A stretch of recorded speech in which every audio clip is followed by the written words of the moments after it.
하나님 말씀을 보겠습니다. 요한계시록입니다. 요한계시록 16장 말씀입니다.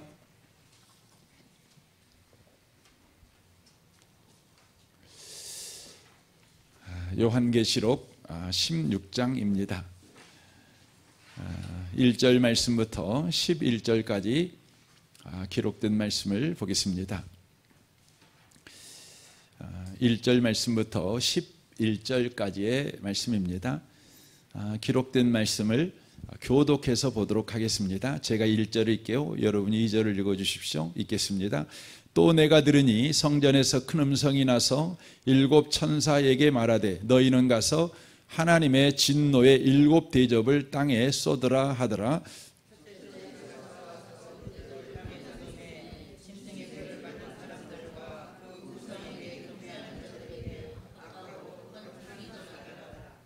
둘째 천사가 그 대접을 바다에 쏟음에 바다가 곧 죽은 자의 피같이 되니 바다 가운데 모든 생물이 죽더라.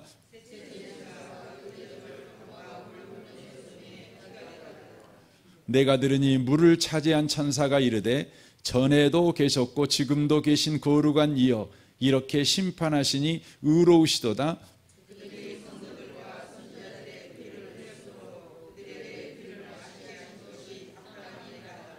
또 내가 들으니 제단이 말하기를 그러하다. 주 하나님 곧 전능하신 이시여 심판하시는 것이 참되고 의로우시다 하더라.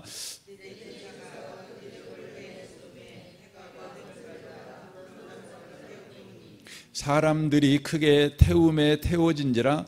이 재앙들을 행하는 권세를 가지신 하나님의 이름을 비방하며 또 회개하지 아니하고 주께 영광을 돌리지 아니하더라.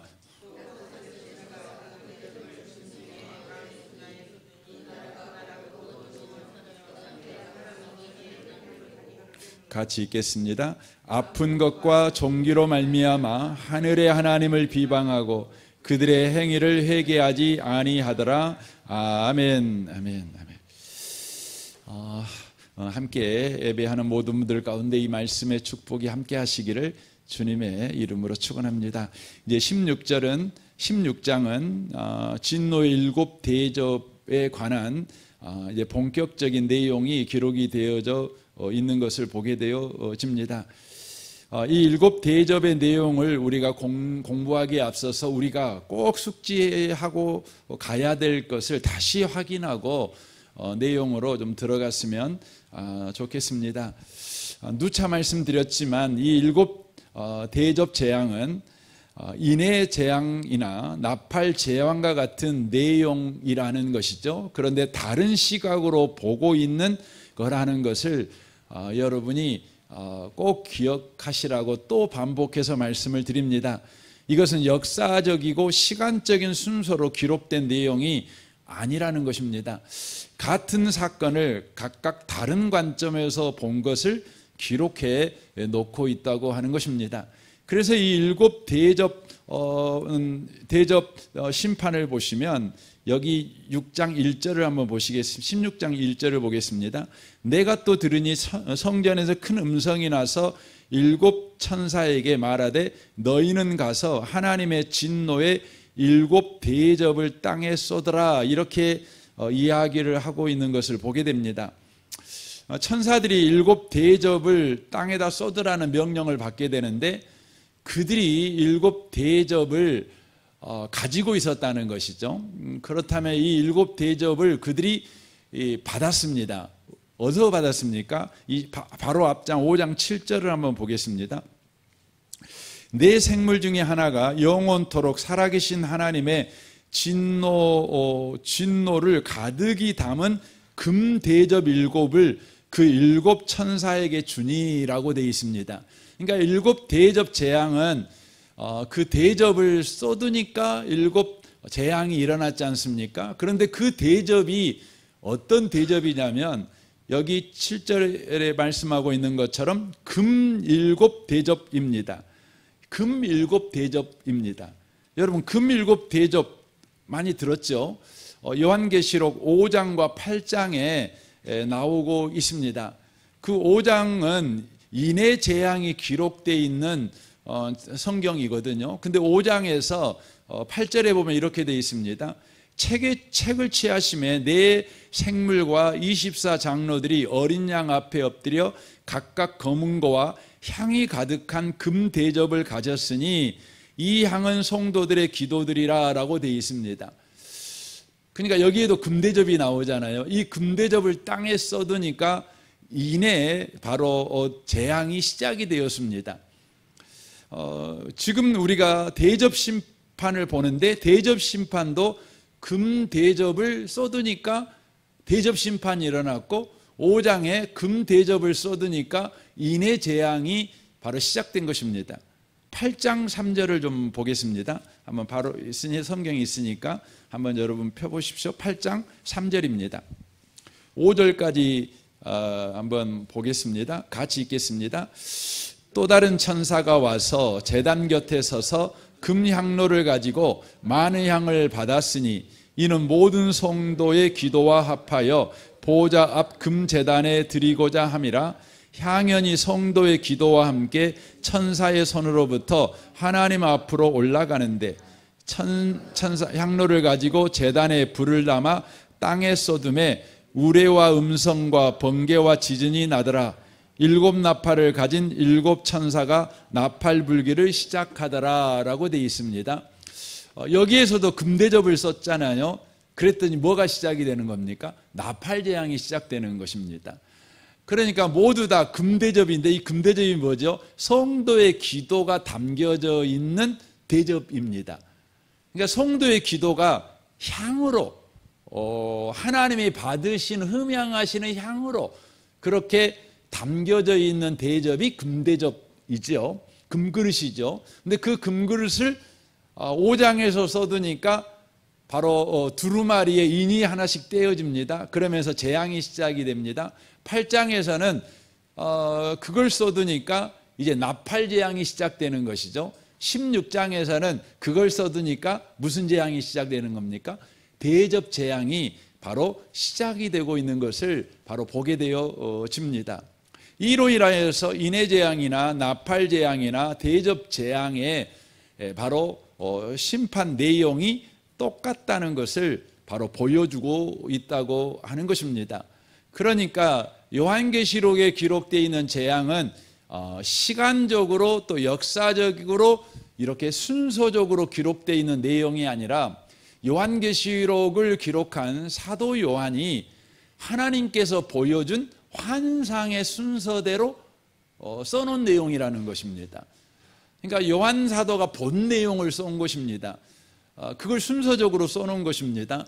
그래서 여러분 인해 재앙이나 나팔 재앙이나 또 대접 재앙을 보시면 재앙의 내용이 첫 번째 인해 재앙, 첫 번째 나팔 재앙, 첫 번째 대접 재앙이 똑같지 않습니다. 그냥 막 뒤죽박죽으로 돼 있어요. 뒤죽박죽으로. 그건 왜 그러냐면 사도 요한이 본 순서대로, 그러니까 이 재앙이 일어나는 순서대로 기록이 되어 있는 것이 아니라 본 순서대로 기록이 되어 있는 것입니다. 그래서 인재앙도 첫째, 둘째, 셋째, 넷째, 다섯째, 여섯째 이렇게 순서가 있잖아요. 그것이 본 순서지 인류 역사 속에서 시간적으로 일어나는 순서가 아니라는 걸 여러분과 제가 놓치시면 안 돼요. 나팔재앙도 마찬가지고 대접재앙도 마찬가지라고 하는 것입니다. 그래서 여러분 이 재앙들은 이제 결론적으로 말씀드리면 이겁니다.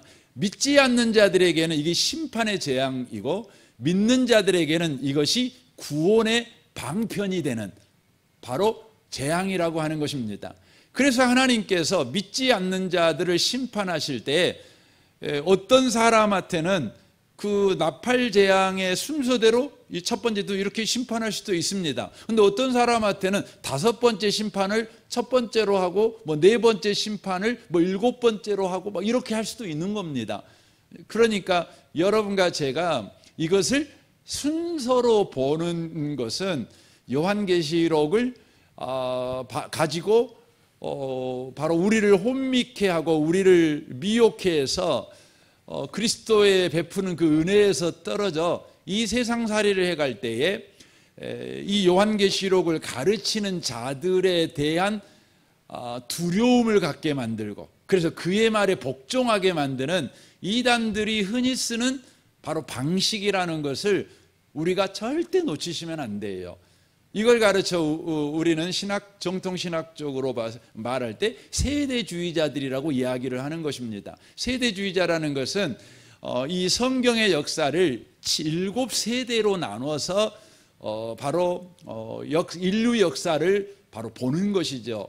그래서 요한계시록에 나와 있는 모든 재앙들을 바로 이 시간 순서, 역사 순서로 나타나는 재앙이다, 이렇게 여러분 말하고 있는 것입니다. 그런데 그 말이, 역사를 여러분 좀 아시는 분들은 이 말이 말도 안 돼, 금방 압니다. 여러분 생각해 보세요. 우리는 2020년부터 그 코로나라고 하는 전염병을 걸렸어요. 전염병. 그렇죠. 여러분 이제 제가 이제 5장 이내 재앙으로 이렇게 보시면, 여러분 코로나 같은 이런 재앙들은 전염병으로 바로 죽는 것 아니겠습니까? 이 전염병은 4번째입니다. 청황색 말, 이것입니다. 그러니까 그 전염병이죠. 그러면 5번째가 이제 또 역사적으로 보면 일어나야 되잖아요. 그리고 이 코로나가 일어나기 전에 일어나야 되는 건 3번째 인이잖아요. 3번째는 검은 말이에요. 이건 뭐냐면 죽음인데 곧 이것은 기아를 말합니다. 그러니까 가뭄이 들어가지고 곡식이 안 되는 걸 말하는 것입니다. 여러분 코로나 일어나기 전에 우리나라에 기아가 일어났습니까? 일어났지요. 뭐 67년도인가 8년도인가 보릿고개로 사람이 엄청 어려웠잖아요. 뭐 그렇잖아요. 그러면 68년도 이후에 그러면 다른 재앙이 안 일어났습니까? 일어났겠죠. 그러면 이제 코로나 다음에 일어나야 되는 건 5번째 인이 이렇게 띄어지면, 여기에 보면은 하나님의 말씀, 죽음당한 영혼들이 제단 앞에 가서 소리를 지르게 되지요. 그래서 여기에 보면 하나님이 이제 막 복수를 이렇게 하시는 겁니다. 그래서 이제 이로 인하여서 많은 사람들이 또 죽어요. 심판으로 하나님이 복수하는 것이죠. 그러니까 코로나 다음에는 이제 5번째 인이 떼어져 가지고 사람들이 그냥 또 죽는 일이 벌어져야 돼요. 근데 이런 순서로 이렇게 성경을 여러분 보게 되면 역사에서 일어나는 것하고 완전히 다르다는 것을 우리가 금방 알 수가 있는 것입니다. 그래서 요한계시록은 여러분과 제가 이 요한계시록을 바로 문맥으로 이렇게 보셔야 되는 것이죠. 그러면 금방 알 수 있어요.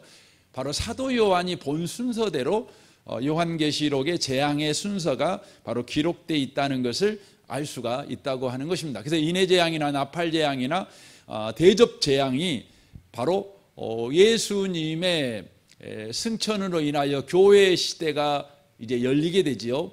교회가 시작되는 것입니다.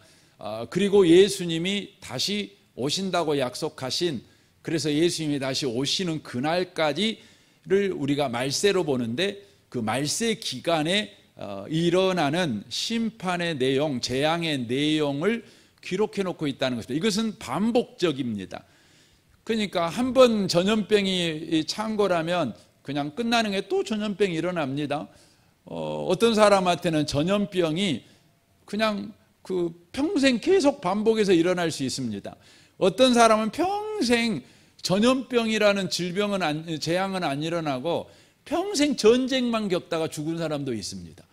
그러니까 여러분 우리나라에서 정말 힘들었던 사람, 시대를 산 사람이 몇 세대가 있잖아요. 그 중에 한 분이 어떤 분이냐면 1592년에 태어났죠. 그러면 그날 무슨 일이 일어났어요? 임진왜란이 일어났어요. 그렇죠. 그리고는 7년도 안 돼갖고 뭔 일어납니까? 또 정유재란입니까? 일어나잖아요. 그리고 또 일어나면 뭔 일어나면 병자호란이 일어나잖아요. 그러니까 계속 일어나는 것입니다. 그리고는 그것 끝나고 나니까 그 무슨 기근인데 엄청난 기근이 일어나가지고 사람이 죽습니다. 그것보다 더 심각한 사람이 있는데 그게 누구냐면 고려 말에 태어난 사람이죠. 그 사람들은 30년 태어나자부터 전쟁이 일어났어요. 그 몽고족이 그 만주족이 몽골족이 쳐들어가고요. 그래가지고 평생 뭔만 겪었냐면 전쟁만 겪었어요. 이런 분이 있을 수 있다는 것입니다. 그러나 이 모든 재앙들의 목적은 순서가 어찌했든 간에 믿지 않는 자들에게는 심판이요 믿는 자들에게는 바로 구원의 방편으로 그것들을 허락한다는 것입니다. 또한 분명한 것은 종말이 가까우면 가까울수록, 예수님이 오실 날이 가까우면 가까울수록 그 재앙의 강도가 강해진다는 것입니다. 그래서 인해재판일 때는 4분의 1이 죽었고 나팔재앙 때는 3분의 1이 죽었지만 대접재앙 때는 전부가 죽습니다. 이렇게 바로 점점 강해집니다. 이 말은 어떤 의미냐면 옛날에 일어났던 그 전염병이나 전쟁은 국지전이고 또 한 지역에서 일어나는 전염병이지만 예수님이 오실 날이 가까우면 가까울수록 전 지구적으로 일어난다는 겁니다. 지구적으로. 코로나가 그랬잖아요. 코로나가 지구적으로 일어났죠. 19세기 초에 일어났던 스페인 독감은 대한민국 사람은 스페인 독감 안 걸렸어요. 그때 어마어마하게 사람이 죽었잖아요. 그런 것 아니겠습니까? 유럽에 일어났던 패스트 그 흑사병 일어나서 유럽이 그냥 인구의 거의 3분의 1이 죽었다고 하지 않습니까? 그런데 그때 대한민국은 그 병이 없었지요. 그건 무엇을 말하냐면 예수 오늘날로 비춰보면 오늘은 예수님이 오실 날이 더 가깝죠. 그러니까 여러분과 제가 이제 겪는 재앙들은 항상 지구적이에요. 지구적입니다. 그러니까 옛날에는 어느 나라에 전쟁이 일어났네 그러면은요 크게 타격이 없었어요. 그런데 요즘은요 어느 나라에 전쟁이 일어났네 그러면 당장 우리나라에 영향을 끼칩니다. 당장 우리나라의 대포알이 떨어지고 그런 건 아니지만 우리나라에 경제적 위기가 오는 거죠. 그러니까 우크라이나가 그냥 러시아하고 전쟁하니까 뭔 일이 벌어지게 되는 겁니까? 갑자기 국제 기름값이 올라가는 겁니다. 식량값이 올라갑니다. 그래서 이집트 같은 데에서는 거의 전액을 우크라이나에서 수입해 왔는데 갑자기 식량을 수입 못하니까 포탄 하나 안 떨어졌는데 갑자기 기근이 와버리는 겁니다. 그러니까 이쪽 나라에서 전쟁이 일어나는데 이쪽 나라에는 기근이 일어나 버리는 것이죠. 여러분 이것을 보여주고 있다고 하는 것을 여러분과 제가 놓치시면 안 된다는 것입니다. 이걸 일단 이해를 하고 이제 일곱 대접 심판에 관해서 읽도록 하겠습니다. 여러분이 금방 우리가 5번째 대접까지 우리가 읽었습니다. 여러분 읽으면서 여러분이 어떤 느낌을 받으셨나요? 내가 어디서 이거 많이 봤는데 혹시 이런 생각이 여러분 안 드셨습니까? 그런 생각이 드신 분들은 여러분 성경을 제법 읽으신 분들이십니다. 그러니까 이 7대접 심판은 어디 심판을 인용하고 있냐면 바로 출애굽 재앙을 인용하고 있는 것을 우리가 알 수가 있습니다. 그러니까 첫 번째 재앙은 어떤 것입니까? 여기 보면 악하고 독한 종기가 나는 것을 보게 되어집니다. 이건 출애굽에서 할 때 재앙 6번째 독종에 관한 재앙이죠. 두 번째는 바다가 피가 돼 버립니다. 그리고 세 번째도 물과 강이 피가 되지요. 이것은 출애굽 재앙의 첫 번째 재앙인 것을 알 수가 있죠. 그 네 번째 재앙을 보시면 해가 어두워집니다. 깜깜하죠. 흑암이 임하게 되는 거죠. 출애굽 사건의 재앙의 9번째 재앙을 보여주고 있는 것입니다. 5번째 재앙은 어둡기도 하고 종기가 일어납니다. 동시죠. 6번째와 9번째 출애굽 재앙을 말해줍니다. 6번째는 출애굽기 2번째 재앙을 바로 보여줍니다. 개구리 재앙을 보여주는 것이고, 아마겟돈 전쟁으로 이것이 확산되게 되는데, 아마겟돈 전쟁은 종국적으로 출애굽 재앙에서 뭘 보여주냐면 마지막 재앙인 바로 장자의 죽음, 그러니까 악의 멸망을 바로 상징하고 있는 사건이라고 하는 것이죠. 7번째 재앙은 하늘 성전이 완성되는 것입니다.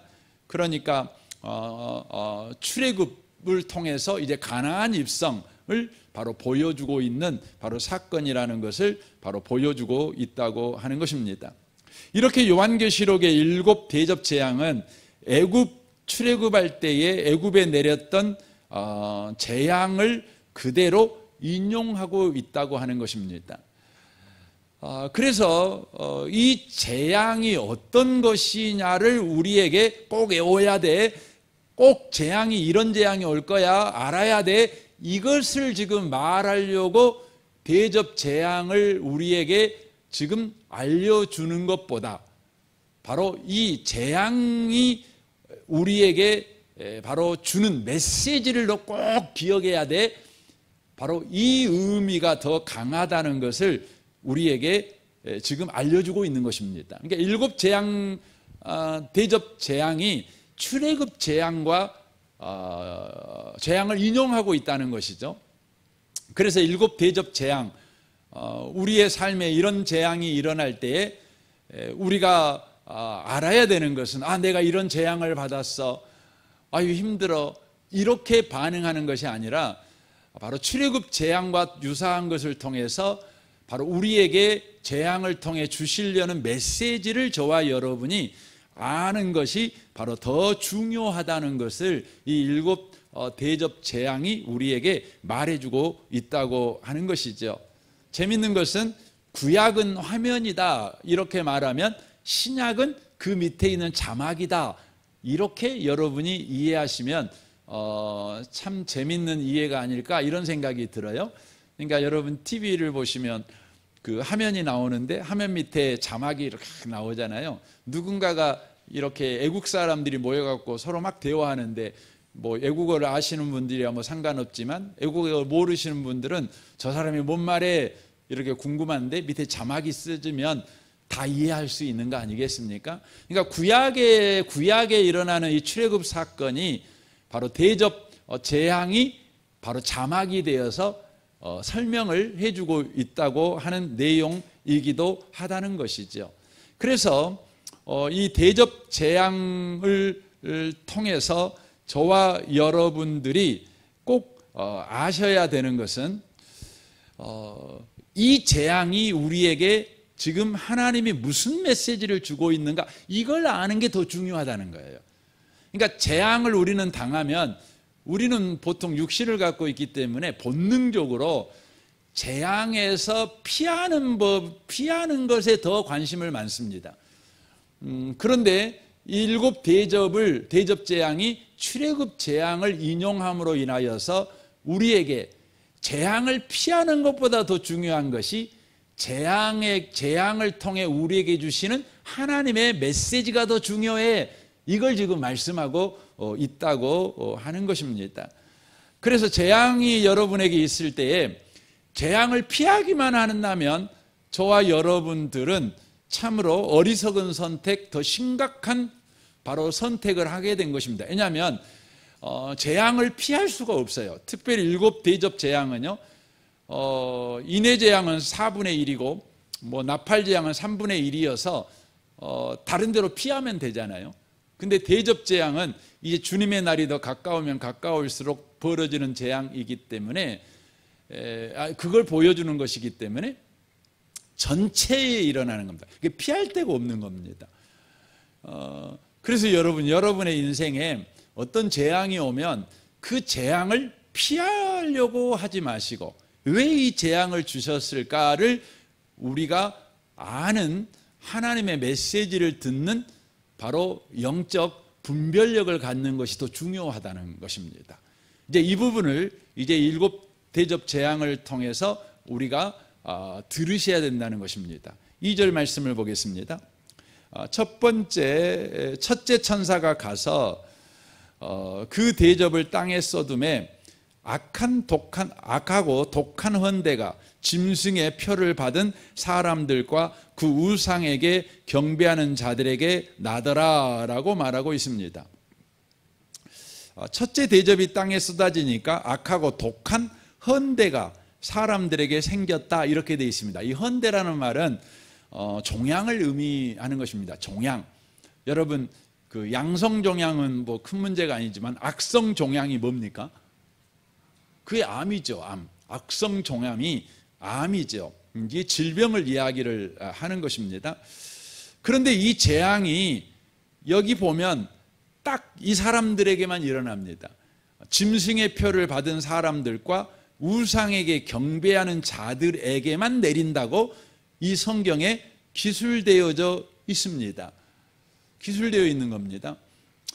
이것을 이 이단들은 이렇게 해석을 합니다.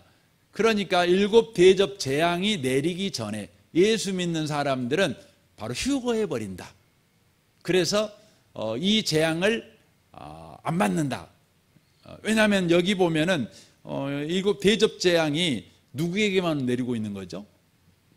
짐승이 뭡니까? 짐승이라고 하는 것은 세상을 사랑하고 세상을 추구하는, 그래서 짐승이 하는 일이 뭐냐면 바로 마귀를, 바로 그 수종드는 마귀를 쫓아가도록 그렇게 열렬하게 일하는 자들이 짐승 아니겠습니까? 그러니까 이런 자들에게만 이게 내리고 있기 때문에 그렇습니다. 그러나 여러분, 우리의 현실을 한번 봐보세요. 우리의 현실은요, 여러분 예수 믿는 사람에게도 여러분 종양이 생길까요? 안 생길까요? 악성 종양이 생길까요? 안 생길까요? 여러분 예수 믿는 사람은 암 안 걸릴까요?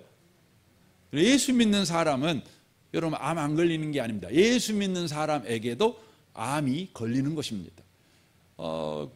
여러분 예수 믿는 사람에게 암이 걸렸을 때 이 계시록 16장 2절을 가지고 가가지고 읽어주면서 여러분 말하게 되면, 여러분 예수 믿는 사람이라고 했는데 사실 알고 봤더니 그 사람은 누가 되는 거예요? 짐승의 표를 받은 사람이 되는 거예요. 우상에게 경배한 자였다는 거죠. 이건 말이 안 되는 것입니다. 그래서 여기에서 지금 말씀하고 있는 메시지를 우리는 예수 믿는 사람이 읽으셔야 돼요. 뭘 읽으셔야 되는 거죠? 예수 믿는 사람도 악성 종양이 걸릴 수 있어요. 그런데 안 믿는 사람에게 악성 종양이 걸리는 것은, 그것은 재앙이에요. 말 그대로 재앙이에요. 그런데 믿는 자들에게 암이 걸린 것은 뭐냐? 그건 재앙이 아니라 은혜의 바로 수단이라는 것을 말씀해 주는 메시지예요. 이걸 여러분에게 말해 주는 것입니다. 이게 예수님이 재림하기 전까지 우리는 이 세상에 예수 믿는 사람과 예수 안 믿는 사람들이 섞여서 삽니다. 믿는 사람이나 안 믿는 사람이나 첫 번째 대접 재앙과 같이 악성 종양이 걸립니다. 그런데 믿지 않는 사람들에게는, 우상을 숭배하는 자들에게는 그것이 뭐냐면 재앙입니다. 말 그대로 재앙이 되는 겁니다.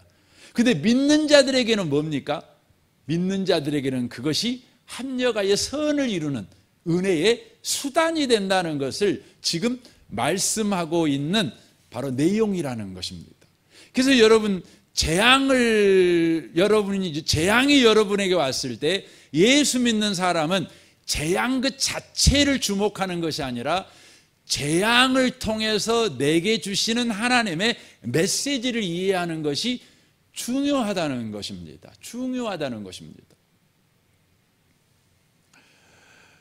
우리 옆에 계신 분한테 말씀해 주시면 좋겠어요.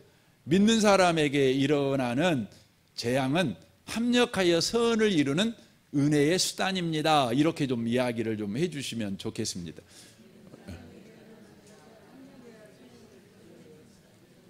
예, 은혜의 수단입니다. 그래서 여러분과 제가 이걸 현저하게 볼 수 있잖아요. 저는 제가 예수 믿는 사람이라는 것을 제가 교회에 오고 제가 뭐 설교하는 목사니까 뭐 그것 통해 내가 예수 믿는 사람이구나 이런 걸 제가 확인하는 건 아닙니다. 제가 예수 믿는 사람이라는 걸 확인하는 방식이 있는데요. 제 삶에도 어려운 일이 있잖아요. 힘든 일이 있잖아요. 근데 신기한 게 뭐냐면 그 힘든 일 때문에, 그 어려운 일 때문에 제가 세상으로 가지는 않는다는 겁니다. 제가 더 주님 앞에 가고 있다는 겁니다. 제가 선택받은 사람이라는 걸 언제 제가 깊게 느꼈냐면요. 제가 고등학교 다닐 때 학교 다니기가 너무 싫었어요. 진짜 1학년 때 들어가자마자 너무 싫어가지고요.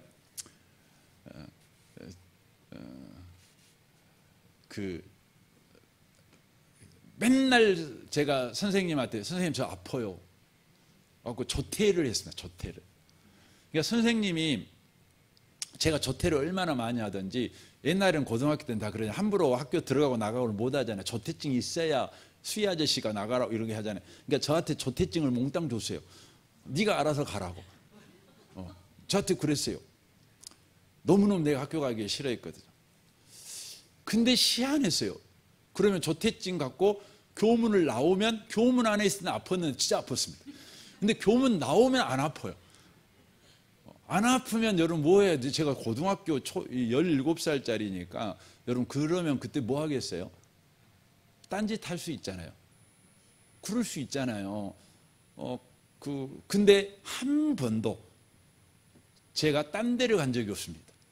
곧바로 버스 타고 집에 갔습니다. 항상 집에 갔습니다. 제가 나중에 그때를 생각해 보니까 너무 감사해요. 유혹이 많은데 딴 데로 안 새고 어떻게 집에 갔을까? 왜 꼭 집에만 갔을까? 여러분 그렇습니다. 여러분 예수 믿는 사람에게도요 학교 가기 싫을 때도 있고, 여러분 예수 믿는 사람도 그냥 딴 생각이 막 나올 때도 있고, 근데 결론은 뭐냐면 여러분 세상 방식으로 안 갑니다. 주님의 뜻으로 갑니다. 주의 보호가 있습니다. 지금 이 7 대접 나팔을 통해서 첫 번째 보여주는 주님의 메시지가 뭐냐? 너에게 일어나는 인생의 재앙, 네가 원치 않고 또 네가 환영하지 않는 일이 너의 인생에 일어났다면 그것은 너에게 지금 재앙이 일어난 것이 아니라 지금 은혜의 일이 일어난 거야.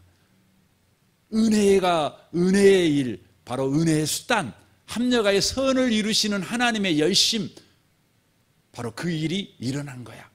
그러니까 이게 일어난 재앙을 없애버리려고 하지 말고 하나님의 그 메시지를 끝까지 붙잡고 가라. 이걸 말씀해 주는 내용이라고 하는 것입니다. 3절입니다. 둘째가 그 대접을 바다에 쏟음에 바다가 곧 죽은 자의 피같이 되니 바다 가운데 모든 생물이 죽더라. 셋째가 그 대접을 강과 물 근원에 쏟음에 피가 되어 있다라고 되어져 있습니다. 여기에 바다가 나옵니다. 물이 나옵니다. 이 요한계시록에서 보면 바다하고 물은 뭘 상징하냐면 바로 저주와 심판, 죄악, 그 세력을 상징하고 있는 것을 보게 됩니다. 거기에 반대되는 것이 뭡니까? 새 하늘과 새 땅입니다. 그래서 새 하늘과 새 땅에는 없는 것이 있어요. 뭐가 없죠? 바다가 없어요. 바다가 없어요.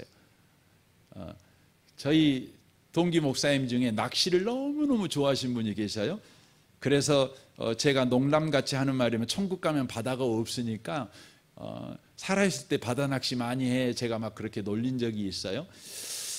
그런데 거기서 말하는 바다는 그 낚시하는 바다가 없다는 말이 아니고요, 악이 없다는 것입니다. 악의 세력이 없다는 의미입니다. 그러니까 바다라는 의미가 이 물리적 바다를 말하고 있는 것이 아니라 상징으로서, 악의 세력을 상징하는 물로서 바다를 지금 쓰고 있다는 것을 여러분과 제가 놓치시면 안 됩니다. 그래서 바다라고 하는 것은 저주를 상징하고 있는 것이고, 또한 심판을 상징하고 있는 것이고, 죄악을 상징하고 있는 것이고, 그 세력을 상징하는 것인데, 바로 그것이 새하늘과 새 땅에는 없다는 것이죠.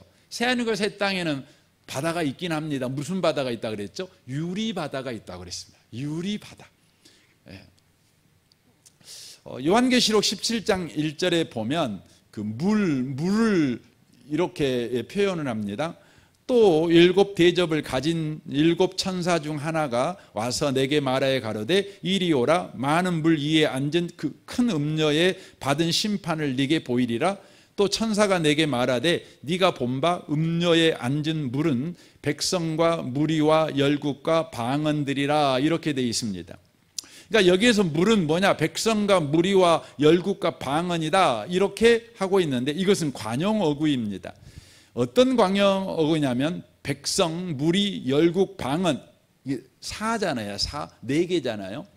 이것은 곧 땅에 속한 인류를 상징하는 관용구입니다. 관용구입니다. 그러니까 하나님의 진노의 대접이 바다와 강과 물에 쏟아졌다는 것은 악의 세력을 쫓는 땅에 속한 모든 거민들에게 하나님의 진노의 대접이 쏟아졌다는 것을 바로 의미하고 있는 것입니다. 이것은 출애굽의 첫 번째 바로 재앙과 흡사합니다. 첫 번째 재앙이 뭡니까? 나일강이 바로 피바다가 되는 거죠. 여러분, 애굽 사람들에게 나일강은 단순히 강이 아니었습니다. 그것은 그들이 섬기는 신이었습니다. 그런데 첫째 재앙을 통해서 나일강을 피바다로 만들어 버렸다는 것은 무엇을 의미하는 것입니까? 바로 그들이 섬기는 신을 바로 심판했다는 것을 바로 상징하고 있다고 하는 것입니다. 그래서 두 번째 재앙을 통해서 하나님께서 저와 여러분에게 주는 메시지가 뭐냐면, 상천하지에 참 하나님은 바로 하나님 한 분밖에 계시지 않다, 이걸 가르치는 것입니다. 그래서 여러분에게 재앙이 일어날 때에 저와 여러분들이 붙들어야 될 메시지는 뭐냐? 하나님만이 참 하나님이시다, 이 메시지를 붙들어야 된다. 이게 바로 두 번째와 세 번째 대접 재앙이 우리에게 주는 메시지라는 것입니다. 메시지라는 것입니다. 반드시 신노릇을 하는 것은 망한다, 심판받는다. 그리하여 오직 참 하나님은 하나님 한 분밖에 계시지 않다, 이것을 가르치는 재앙이라고 하는 것입니다. 그래서 여러분의 삶에 어떤 재앙이 오면 여러분과 제가 이 메시지를 붙들어서 오직 주만이 나의 하나님이십니다, 바로 하나님만 믿는 신앙으로 여러분이 돌아가는 자가 되셔야 된다는 것입니다. 여러분, 이 세상에 살면 우리는 끊임없이 어떤 유혹을 받냐면 바로 신을 섬기라는 유혹을 받습니다. 여러분, 인생이 섬기는 최고의 신, 이 신을 섬기라고 유혹을 받는데 그 신이 뭘까요? 자신입니다. 자신, 나 자신.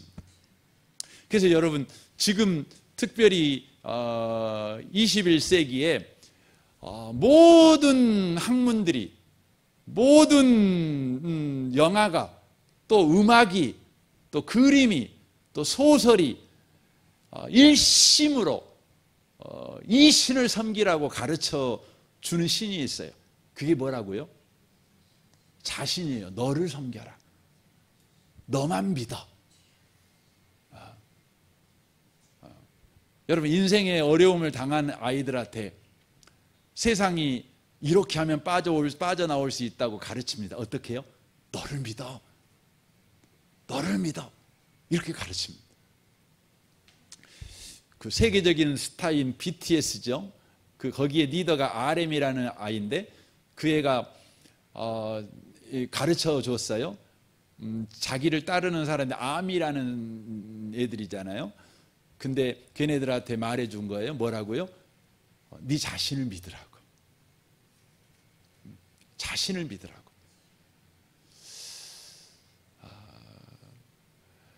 여러분, 노벨 문학상을 받는 그 작품은 결국은 무엇을 가르쳐 주는 작품이어야 되냐면 너를 믿어야 돼, 인간을 믿어야 돼, 인간의 선함을 믿어야 되고 인간의 그 가능성을 믿어야 되고, 이걸 작품으로 쓴 작품이 노벨 문학상을 받습니다. 노래 중에 최고로 좋은 노래라고 인정을 받는 노래들은요, 다 뭐예요? 너를 믿어라. 그런 노래입니다. 그러나 그것은 에덴 동산에서 마귀가 아담을 유혹할 때 썼던 여러분 그 문구입니다. 네가 하나님이 되어라. 그거죠. 네가 하나님이 되어라. 여러분, 마귀는 왜 하늘의 보좌에서 쫓겨났습니까? 성경은 그렇게 말을 하고지요. 내가 그 높은 곳에 올라가 앉으리라. 그래서 마귀가, 그 광명한 천사가 타락하게 된 겁니다. 하나님 자리를 앉으려고 한 거죠. 신의 자리를 앉으려고 하는 것이죠. 그게 바로 죄인 것입니다. 여러분, 세상에 재앙이 일어날 때마다 우리는 거기서 메시지를 들어야 돼요. 그 메시지가 뭐냐? 첫 번째 메시지는요, 믿는 자들에게는 이게 은혜의 방편이다, 이걸 말하는 것이고, 두 번째로 뭘 말하는 거죠? 오직 참된 구원자, 참된 신은 하나님 한 분밖에 없다, 이것을 바로 말해주고 있다는, 이게 바로 일곱 대접 재앙의 내용이라고 하는 것입니다. 5절을 보겠습니다. 내가 들으니 물을 차지한 천사가 가로되 전에도 계셨고 시방도 계신 거룩하신 이여 어떻게 이렇게 심판하시니 의로우시도다.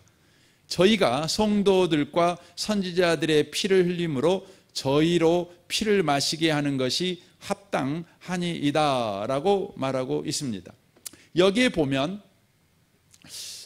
그 천사가 이제 물을 차지하죠. 이게 무슨 말이냐면, 그 물은 악이라고 말씀을 드렸죠. 그 자기를 신으로 믿는 이 세상을 심판한 천사가 말을 하는 것이죠. 이게 맞다, 심판은 합당해, 이렇게 말합니다. 그러면서 심판이 합당한 이유를 뭐라고 말하냐면 6절에 저희가 성도들과 선지자들의 피를 흘림으로써 저희로 피를 마시게 하는 것이 합당하니라 라고 말합니다. 그러니까 심판을 세상에 받는 이유가 뭐냐?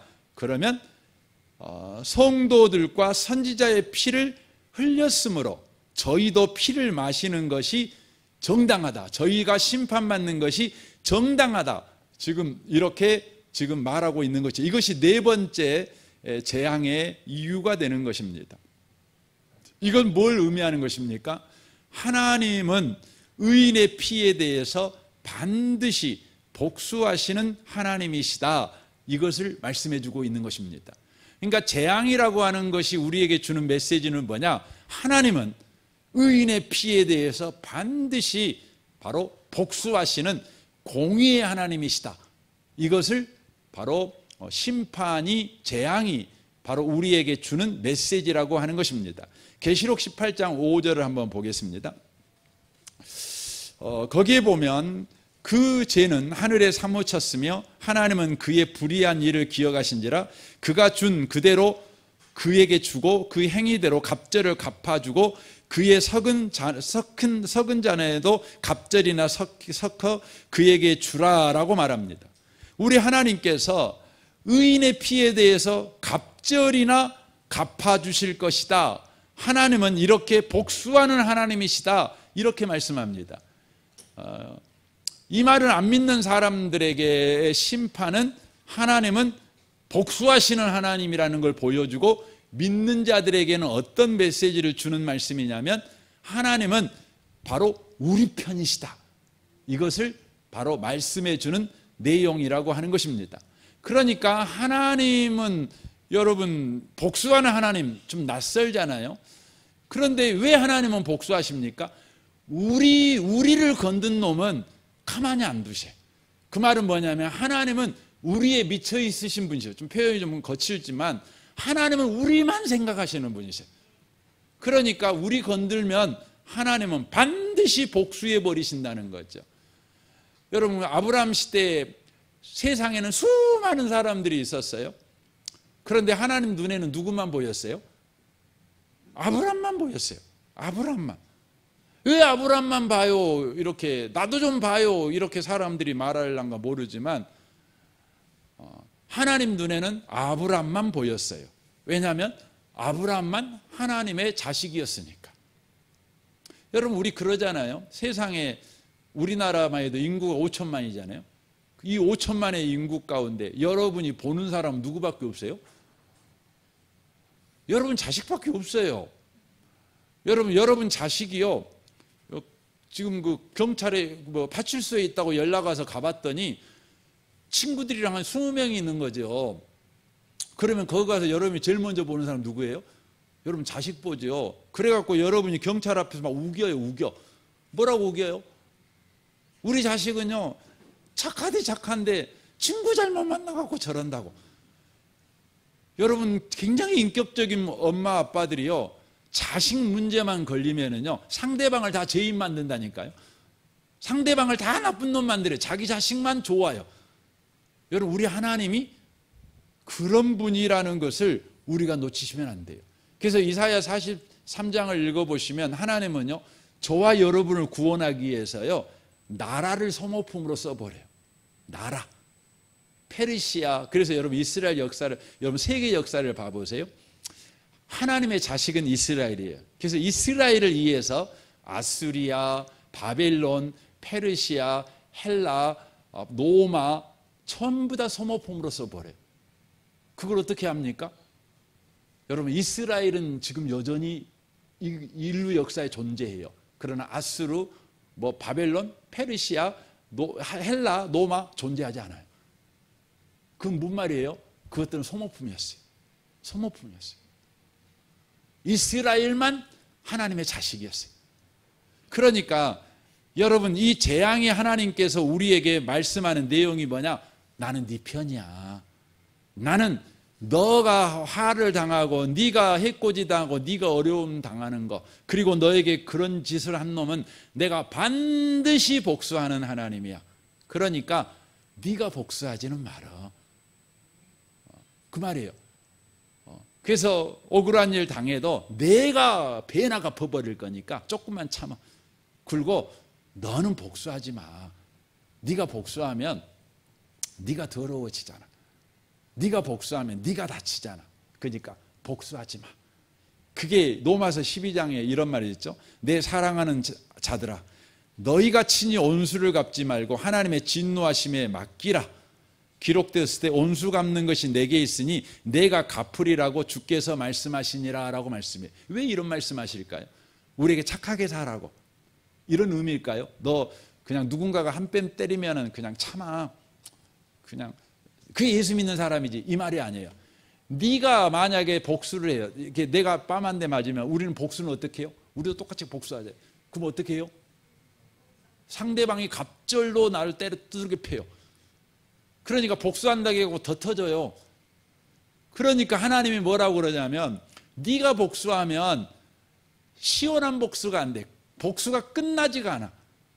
내가 복수해야 끝나는 거야. 그러니까 네가 복수하지 말고 너는 뭐 하냐면 이렇게 말합니다. 네 온수가 줄이거든 먹이고 목마르거든 마시게 하라. 그리하여 네가 숯불을 그 머리에 쌓아 놓으라. 악에게 지지 말고 선으로 악을 이기라. 이렇게 말합니다. 이 말이 무슨 말입니까? 그냥 잘해줘. 그래야 그놈이 빨리 복수받아. 그 말이에요. 참 무서운 말입니다. 하나님 어떤 분 보면 하나님 참 무서우신 분이세요. 그 이야기만 하고 마치겠습니다. 어떤 할머니가 식당을 운영하셨어요. 식당. 근데 그곳에 2명의 아줌마가 와서 이제 식사를 주문했어요. 그리고 앉아갖고 이제 밥을 먹는데 남편 욕을 막 하는 거예요. 두 아줌마가 남편 욕을 막 하는. 할머니가 와갖고 말했어요. 남편 욕하면 못 써. 이렇게 말했어요. 그랬더니 두 아줌마가 왜요? 딱 쳐다봤어요. 그때 할머니가 그렇게 말해줬어요. 오래 살잖아.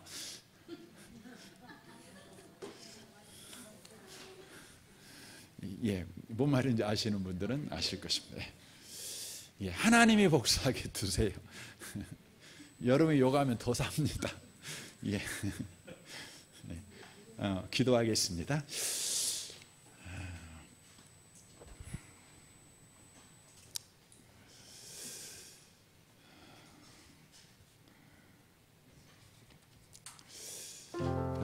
주님, 7대의 대접 재앙을 통해 어떤 어떤 재앙이 일어났는가를 우리가 주목하기보다 그 재앙이 우리에게 주는 메시지를 우리가 주목하게 해 주옵소서. 우리에게 일어난 재앙은 심판이 아니라 은혜의 수단임을 알게 하옵소서.